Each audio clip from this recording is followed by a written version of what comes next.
This episode is sponsored by Hollywood Casino at Charlestown Races in West Virginia. June's featured entertainment includes Ace Frehley on the 15th and Elle King on the 21st. Details and tickets at HollywoodCasinoCharlestown.com. Must be 21 to enter the casino floor and attend a show. Gambling problem? Call 1-800-GAMBLER.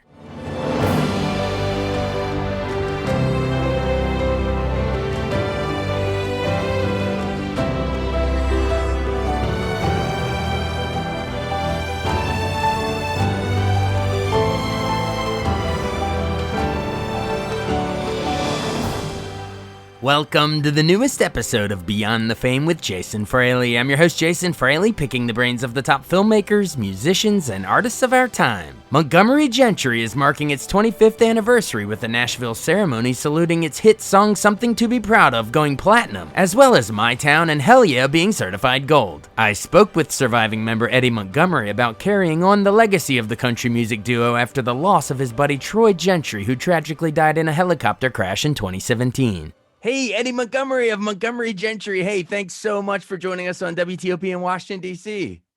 Hey, man, thanks for having me, man. I tell you what, it's unbelievable, man. It's a great day, man. And I tell you, just got done with CMA Fest and just had a big old time. Yeah, well, how was CMA Fest? Because I have something really big I want to talk to you about with this certification of your songs by the RIAA. But real quick, how was CMA Fest? Oh, it was great, man. I tell you what, of course, we don't call nobody fans. We call them friends, man. And, me and T-Roy have been blessed, man, that we've got a lot of friends around the world, man. So it's been unbelievable. And, this is our 25th year. Who in the hell would have ever thought that?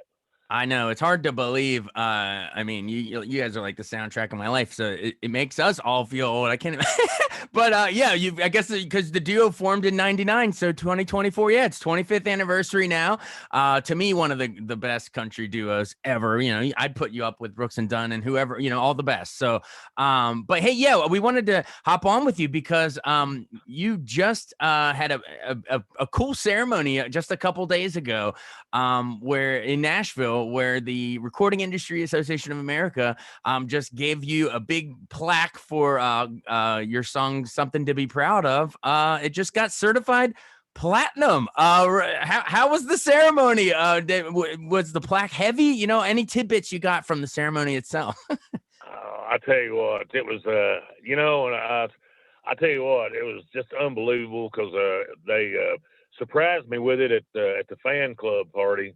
And I tell you what, there's no better way to celebrate it than with all our friends up there. Friend club party, rather, instead of a fan club. It's a friend club party. So, and we had a lot of fun, and they're the reason that we got the plaque. So I'll never forget that. And it's just it's really unbelievable. And I tell you, it was a big surprise to me. Yeah. Well, it's really cool. And wasn't T-Roy's wife, Angie Gentry, wasn't she there with you at the ceremony? And obviously we sadly lost your partner there in the Troy Gentry in that horrible helicopter crash in 2017. Yeah, it's not a day don't go by, man. We don't bring his name up or because Nashville didn't put this duo together. Me and T-Roy did. We were buddies way before. And playing honky tonks before, that we even got our record deal. So we were buddies, and there's videotape out there on us, and I hope it never shows up anywhere back when we was playing in nightclubs. So, but it's, it's great, man. There's not a day that don't go by, man. We don't think about him. We had a lot of fun. He was full of life, and I tell you, he loved living life, and he loved people, man, and that's what it's about. Of course, I always make a joke about it. My mom was a drummer, my dad was a guitar player, and the bartenders were our babysitters. Of course, Troy's dad owned a bar, so we come up through the honky tonks, and so I reckon that's why our music was a little bit different, I guess, because we just sing about the good, the bad, the ugly, and the party on the weekend. Absolutely. I want to get into some of that, the growing up in the honky tonks that you mentioned, but real quick, one more to cap off this actual ceremony here. I mean, I'm sure you felt T-Roy's spirit there with you. He was holding them plaques up with you, whether he was there, in person or not. His spirit was Oh, there. most definitely, man. There's not, like I said, there's not a day that don't go by we don't think about him on the road. Yeah. And he was such a big practical joker, and he actually had this gigantic wooden spoon on his bus because he always liked stirring stuff up, of course. Yeah. And of course, I know everybody out there, they don't have to tell me. I know it. He was the pretty one. I get it, and Depends who you but ask, he'd have that you big. never know. Some people like your hat, So, but he would always pull something on somebody or pull a practical joke. As soon as he'd show that big, beautiful smile of his, everything was fine. Oh, it took both of you, truly. It really, really, really did. All right, cool. Well, you sort of started mentioning it, so let's do it. I want to go into sort of remind. I whenever have someone on because I love your music, man. You guys are the soundtrack of my life. But remind them your superhero origin story. You were born in '63 in Kentucky. Like what? Obviously, your little bro was John Michael Montgomery. But what did the two of you or your family, listen to growing up? Who were like the old school country folks that you grew up listening to? Man, well, we listened to everything, like I said, my mom was a drummer, dad, we grew up in the honky tonks. The time we were 8, we were roadies because, honky tonk, people didn't, that you played in the honky tonks, you didn't make a whole lot of money anyway. So mom and dad just, took us with them and we'd sit back over in the corner. And I mean, some of the honky tonks that they were playing and we were playing growing up, when you walked in the door, they asked you if you had a gun. If they didn't, they'd give you one. So, I mean, it was, and when you come into our house or wherever we was living at the time, when you come in, we didn't have living room furniture. You come in and you sit down on a guitar amp or you sit down on a drum throne, stuff like that. So, if dad and mom wasn't playing in the honky tonks, there was always people over our house. And it's so funny because me and my brother never did understand why, kids in school and stuff were never allowed to come over to our house. And then after I got older, then I kind of figured it out because there was always a bunch of musicians and stuff going on there. And of course they thought that, we were kind of, since you were honky tonk players, they kind of thought we were wild, I guess. Yeah, yeah. Well, they're probably right. But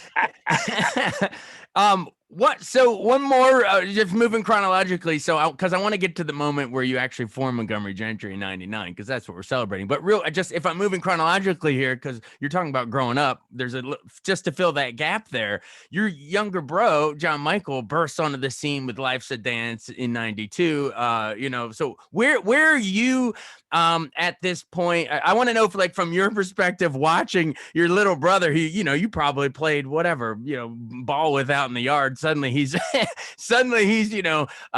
racking up hits like I Love the Way You Love Me. And dude, I swear, and I Can Love You Like That, went mainstream off of, they were all over all genres, sold at the Grundy County auction. Could you, would you, ain't you gonna, if I ask you, would you want to be my man? There were so many good ones. But where were you during all of that meteoric rise? Well, me and T-Roy and John Boys actually started the band together in Lexington, Kentucky. Okay. And back just pretty much right out of high school, we picked up Troy because, like I said, Troy's dad had a bar, and thank God for that because he used to feed us breakfast and lunch and everything else. So it kind of saved us some money on that. But yeah, we were pretty much out of high school, man. So we were pushing John Boy, and of course Troy went to work for his dad, so he left the band. But we was always going over. The two bars were only about 5 miles from each other. So, we just kept playing, and I was actually the drummer in the band. And then I went on the road with John Boy for a while, and a guy come up to me one time, and he said, "Now, are you John Michael's brother, the drummer?" And then that's when I went to my brother, and I said, "Man, I'm not going to play drums no more." I said, because, I want to do my style of music, which was a little more rockish, a little more outlawish. Yeah. And me and Troy were back home playing in the bar. And when I was off the road, and Sony happened to come up and hear us, and they signed us in '97. Oh, that's a good story. See, I never realized that I mean, I knew you played music together growing up. I didn't realize that T Roy and you and John Boy, I love you call him John Boy. Well, it's like we're at the Waltons. Good night, John Boy. But I didn't realize you all were in the band together. That's awesome. In the beginning. All right. So then you and T Roy formed Montgomery Gentry in '99 for that first album, Tattoos and Scars, 25th anniversary. There was a couple hits off it, but I remember, tell me about Lonely and Gone. That's the one I remember about the could have heard a teardrop. It's so good, but how'd y'all come up with that one? Dave Gibson and Blue Miller wrote that song, and I don't know if you've heard of them or not, but they played with the Silver Bullet Band. Oh, Seeger. So, yeah, and so they wrote that song, and when I heard it, the three songs that we was hunting, because we kept going all over Nashville and hunting for songs, and of course, nobody knew who we were at the time, and they didn't know what kind of style we was, so they were trying to play all at the time. It was John Boy and all the love, the love songs that were coming out and all that crap. Yeah, or I don't want to say crap, but all that was the fad at the time. Yeah. Yeah, that at the time, that fad, when all the love songs, and they were a little soft, and I knew we wanted to be a little more rocking, and so the first songs when we heard, they were playing the love stuff for us, and we were like, no, that ain't us, man. We're not style. We're more Skinner, more Merle Haggard, yeah, stuff like that. Yeah, and you weren't by the moon and the stars in the sky. That wasn't your bag. Yeah, that was John Boy there. Yeah, I was too ugly to sing that. I was too ugly to sing that kind of music. I wasn't pretty enough. So anyway, we come out. The first, this guy, I'll never forget it. We'd been listening all day long in Nashville to every song plugger. And what I mean by song plugger is that's when they come pitch you songs and say, hey, we think this song will fit you. Yeah. And nobody was getting it. And finally, this guy said, well, man, we were getting ready to walk out of this publishing company. He said, well, I've got one song. He said, but it's way too tough. And said, nobody will ever sing it or nobody will ever cut it. Yeah. And it was Tattoos and Scars. And we said, that's who we are right there. We want that song. And then the next thing we knew, we found Hillbilly Shoes popped up. Yeah. And then Lonely and Gone popped up and stuff like that. And, we're small town values and stuff like that, because I don't care. You can be in LA, you can be in New York, but outside the city, it's all little small towns, and that's where, so no matter where you live at, your community is your town. I'm with you. And that would be a perfect segue to my town. But I don't want to skip your second album in between, because Carrying On was also great. That proved that you weren't some one-hit wonder on Tattoos and Scars, because Carrying On had a song that was so damn catchy. She changed her mind when she couldn't change me. I like the idea of how you're sitting on the porch in your overalls when she packs to leave, and then it comes back around when you're sitting on your porch in your overalls when the truck pulls up. Talk about how it's a visual. You can kind of see it in your mind. It's like visual storytelling to me. That's what we were about. The whole thing. That's what all of our songs are about. It's about, because, we used to hear stories all the time when people would come in the bars, and, and they'd come into the bars and they might be celebrating a new promotion and want to do a shot, or they might be celebrating because they got fired, or they might be celebrating because they got married, or they might be celebrating because they got divorced. So, you never knew. And so we decided that's what we was going to take it. Everyday people that come in and we run into, we was going to write about, or we was going to find songs about. And so that's what we did. Yeah, absolutely. Well, I want to thank God it worked. It really did. Well, I wanted to praise you for my town, because that album and the title track, that was like my senior year of high school, man. So that was like a great graduation song. Because we're all like, this is our town. No matter if we're gonna go off to college or whatever, go off, get a job, whatever. Our high school football team made a video to yours in the locker room. This is our town. But yeah, talk about what that song meant to you. Was that you? Were you actually singing about rusty tractors that you actually remember in Church of Christ and all? Like, was that your actual town? Oh yeah, I grew up on a farm. So, and I finally found out after falling out of a tobacco barn, we were born and raised in Kentucky on a farm, and after falling out of a tobacco barn at the top of a tobacco barn about 4 or 5 times and sticking a spear up through my jaw, I was like, you know what? I want to play music. Because we'd work on the farm all day and then play music at night. Yeah. So, and of course, neither one of them paid very, very well. Yeah. Yeah, because it's farmers are still the only people, man, that I know that pay retail and got to sell wholesale. Yeah, right. So, and and that's what we grew up, and everything about our little small town that we grew up in. Well, if you blink, you'd miss it. So, but everybody knew everybody, and everybody had each other's backs in the town. Yeah, yeah. Now, of course, your local, the drama shop. I mean, the hairdressers. When you walk in one of them, everybody knew everybody, and everybody knew everybody's business. Yeah. But that's the way it was, and we always had a lot of fun. So, it was awesome growing up. Yeah. And I tell you what, that's why I never moved to Nashville. I'm still the last holdout. Me and my brother both are, and we still live in our little small town up here in Kentucky. And we just either have the bus pick us up, or we drive down to Nashville to meet it.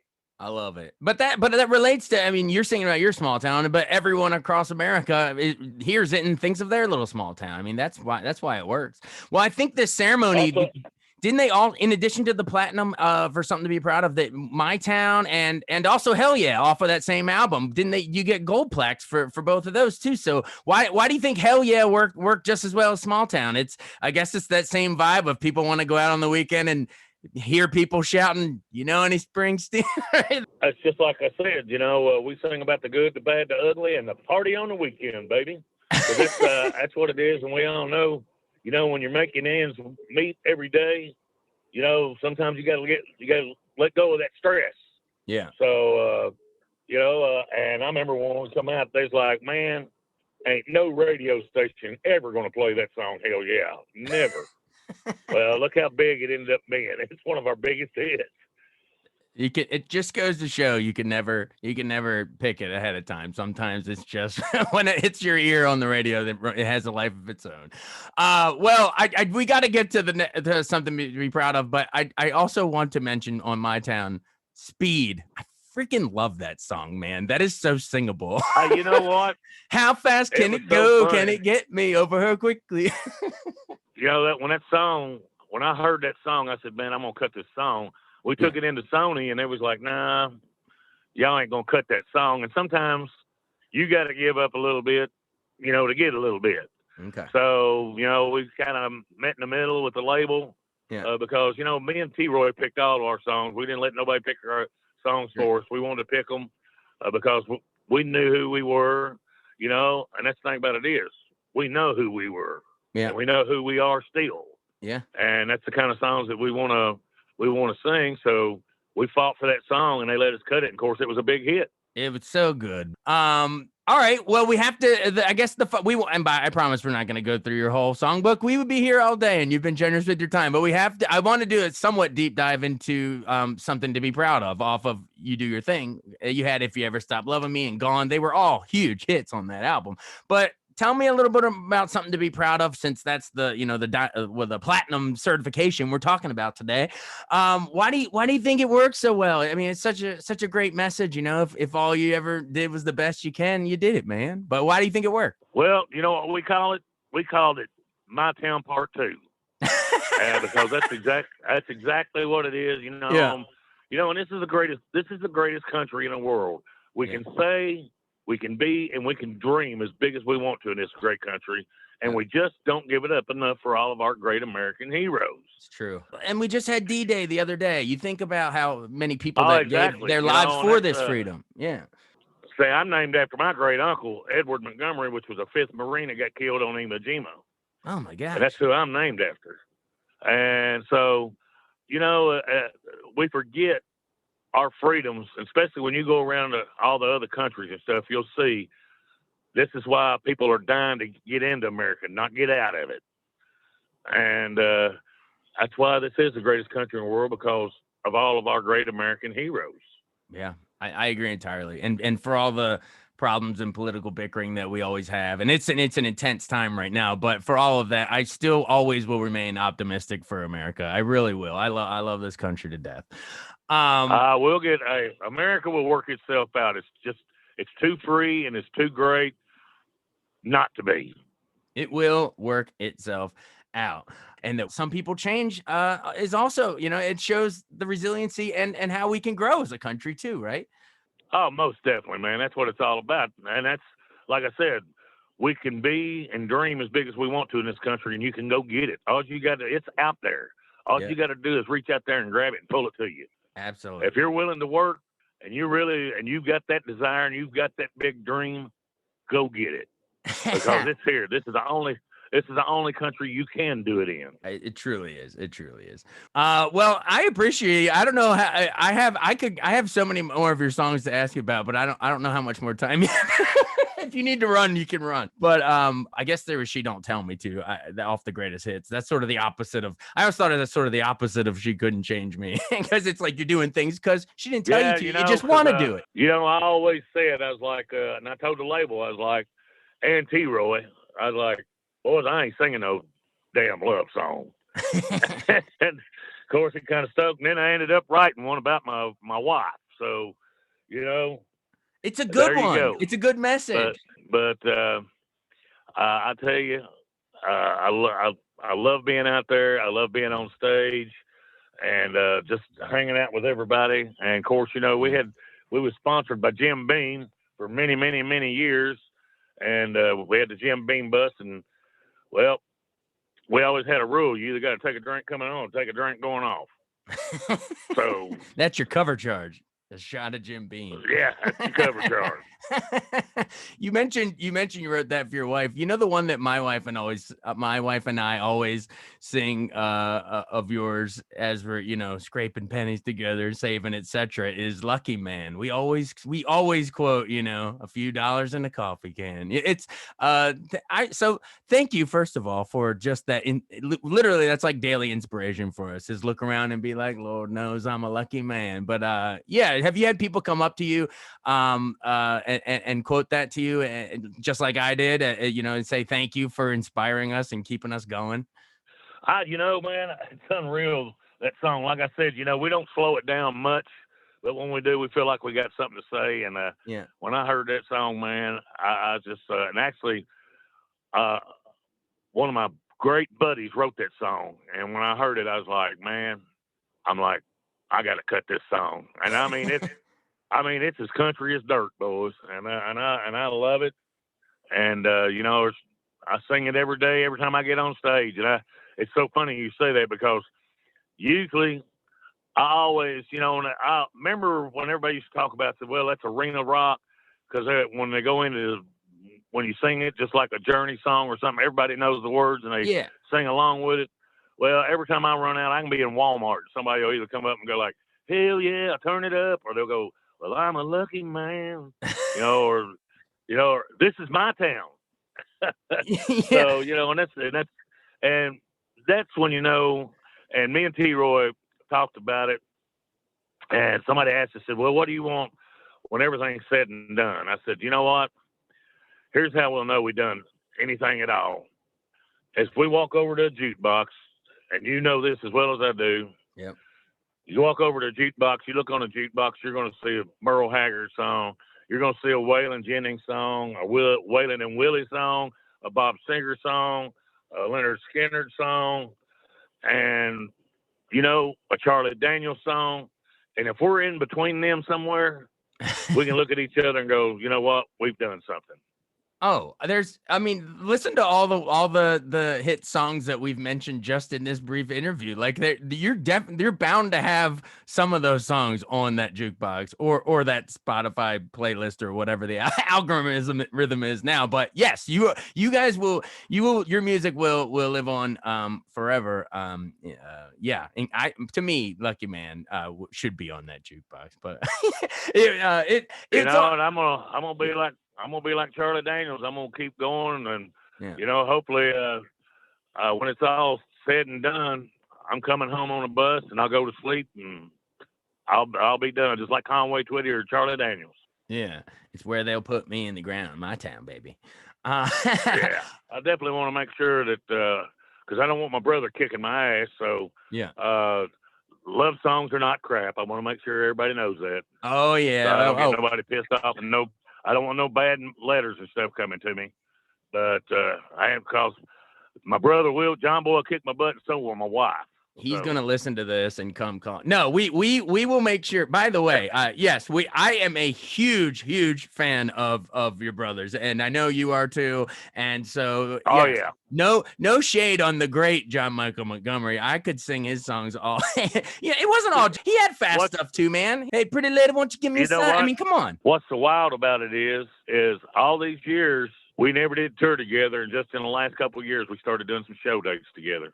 Oh yeah, we'll tease that in the final seconds, because obviously, like you said, we lost T-Roy. He'll be touring in spirit. But are you going to continue it under the Montgomery Gentry banner, or is it going to be Montgomery? No, we're gonna. That's always going to be Montgomery Gentry. That's it. That's what we built, and me and T-Roy made a promise to each other. And of course, this was over quite a few drinks of Jim Beam way back when. We said, if one of us goes down, we want the other one to keep going. So I'm gonna keep my promise to him, just like he'd keep his to me.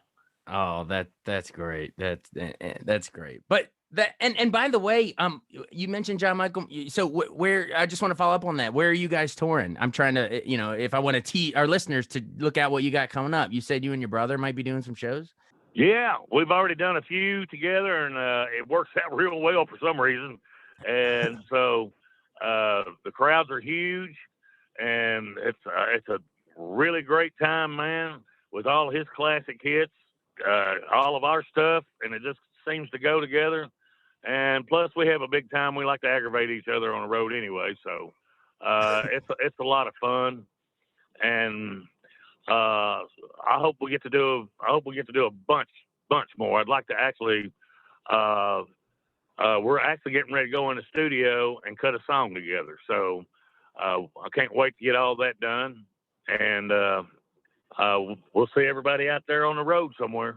Yeah, well, best of luck cutting that song. And we can't, let us know if you come on up here to the DC, Maryland, Virginia area. We would love to see you all touring. But I don't know how. If you guys, I don't know how you would narrow down a set list between the two of you. And I also, I tell you, it's usually a pretty long show when the time both of us get done. I don't know how you would even get through singing the little girl, when Jesus is in the little girl. She's hiding behind the couch. I'm crying every time. But he's gonna cry. He's gonna cry during your songs. Of course, he's the pretty one too, so he can get away with all that stuff. Like I said, I'm way too ugly to try to sing a pretty little love song. Yeah, well, you can alternate maybe, but hey, man, I genuinely appreciate you making so much time for us, and you did the best you can, and well, you did it, man. I mean, that's how I'll leave it. There you go, brother. All right, well, happy man. Well, I sure do appreciate it. Thank you for taking time out for me today. Yeah, happy 25th anniversary, and here's to another 25. The legacy living on. Montgomery Gentry, appreciate you. No, thank you, brother. I appreciate it. Thanks so much for listening to Beyond the Fame with Jason Fraley. Our theme music is Scott Buckley's Clarion. Remember to give us a 5-star rating if you like what you hear. We'll see you next time.